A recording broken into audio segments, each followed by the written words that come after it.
Hartlike goeiemôre van my kant af. Voorreg om weer so saam met u te wees en mag die Here ook vir ons ryklik saam seën.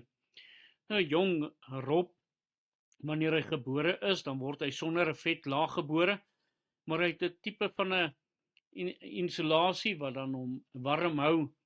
Daarom dat hy ook 'n dik pels het waardeur hy dan ook warm gehou word wanneer hy jonk is. En van jong ouderdom af leer hulle al om te jag vir kos.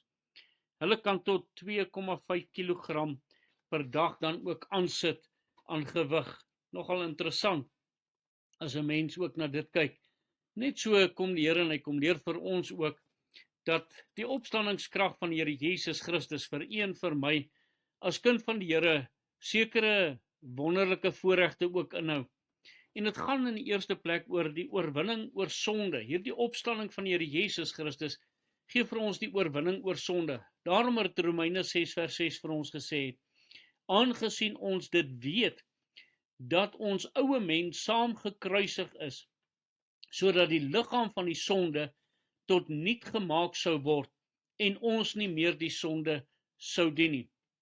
'n Ware kind van die Here, iemand wat waarlik geheilig is, en 'n rein lewe voor die Here het, wil nie in hierdie sonde toestand meer lewe nie. Daarom dat daardie sonde afgesterf word, soos 1 Petrus 2:24 ook vir ons getuig, dat ons hierdie sonde kan afsterwe en vir die geregtigheid lewe.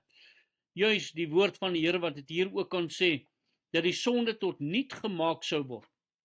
Daarom dat hierdie sonde nie meer in ons lewe die reg het om te leef nie, maar dat Christus nou in ons lewe, en dat hierdie sonde nie meer gedien word nie, maar Christus gedien word. Ook die belofte van die ewige lewe word aan ons deur die opstanding van Jesus Christus gegee.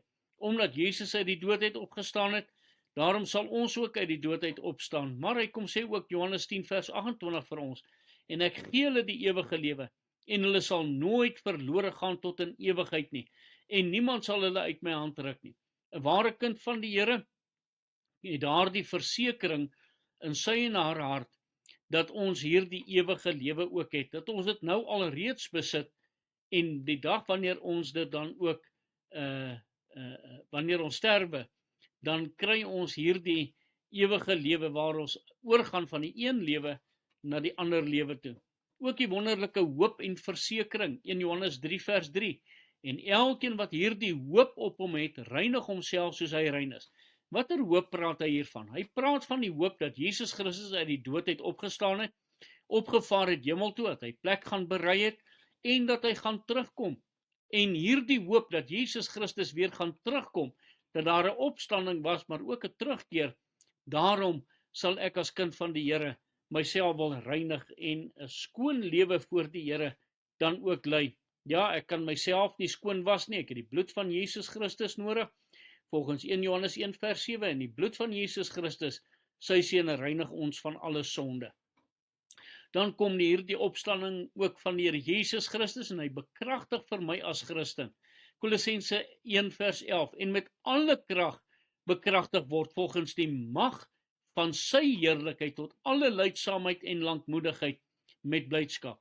Dus kan hierdie sonde oorwin word. God gee vir my die krag om hierdie sonde te oorwin.